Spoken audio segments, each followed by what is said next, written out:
Morning students, here in B Sharma, your science teacher. We were doing first chapter agriculture and crops. Agriculture and crops.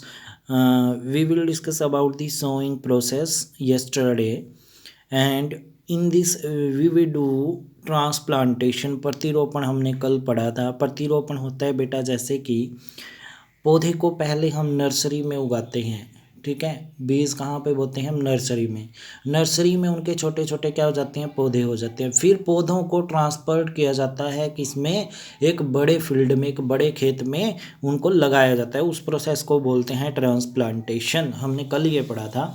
आज पढ़ेंगे हम बेटा using of manure and fertiliser. Using of manure जो third point है agriculture practice का, वो है हमारे पास using of manure and fertiliser. Fertiliser और मैन्यूर का उपयोग कैसे करेंगे? For the growth and development. अगर हम बात करें पौधे की ग्रोथ की और उसके डेवलपमेंट की, विकास की और उसकी वृद्धि की बात करेंगे.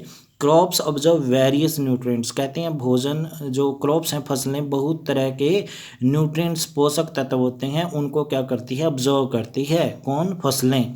Unless the desired element are replenished from time to time. और जो हमारे पास डिजायर्ड एलिमेंट हैं वो दिए जाते हैं समय समय पर पौधों को, ताकि उनकी the growth of the subsequent crops would be poor. कहते हैं अगर बेटा हमारे पास पौधों को ये चीज़ें ना दी जाएं, ठीक है, जैसे कि हमारे पास बात कर रहे हैं कि डिजायर्ड एलिमेंट है जो ना दिए जाएं, तो उसकी ग्रोथ है जो फसल की, वो क्या होगी बेटा? वुड बी पुअर, बहुत कमज़ोर हो जाएगी. The replenishment is done by adding manure and fertiliser to the soil. कहते हैं और इसको बदलने के लिए, रिप्लेनिश करने के लिए, दोबारा बनाए रखने के लिए इसको क्या करते हैं?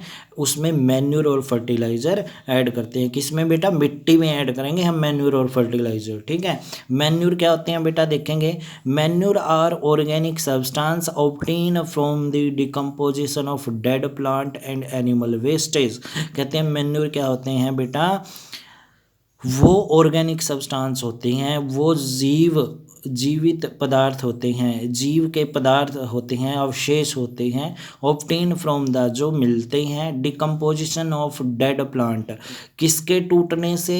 टूटने फूटने से. डेड प्लांट, हमारे पास जो मरा हुआ पौधा है बेटा, गला सड़ा पौधा है, उसके टूटने से हमें मैन्यूर, या फिर कोई पशु है उसके वेस्टेज से, पशुओं के वेस्टेज से, और जो डेड प्लांट है बेटा, मरे हुए पौधे हैं, उनको टूटने से क्या बनता है? मैन्यूर बनता है, जो ब्लैक कलर का होता है. कैसे कलर का होता है बेटा? ये ब्लैक कलर का होता है. उसके बाद है कोरपोस्ट.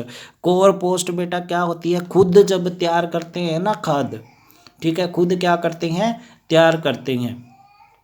क्या तैयार करते हैं? खाद तैयार करते हैं घरों में, जैसे छोटे छोटे पिट्स में. ठीक है, तो ऑर्गेनिक तरीके से खाद तैयार करना, ठीक है, उसको बोलते हैं compost. Is a manure made by living dead plants and animal wastage buried in a pit. कहते हैं एक उसको पिट में रखा जाता है. एक घड़ा टाइप का क्या होता है बेटा उनके पास? घड़े टाइप का एक वेसल्स होता है, उसमें क्या रखते हैं? बर्तन होता है, जिसके अंदर क्या रखते हैं? लिविंग डेड प्लांट रखते हैं. ठीक है, और एनिमल वेस्टेज उसके अंदर डालते हैं. With alternating layer of soil, उसमें एक लेयर डालते हैं मिट्टी की.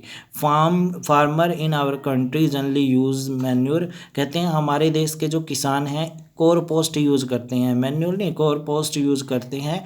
But it is not enough to replenish the soil.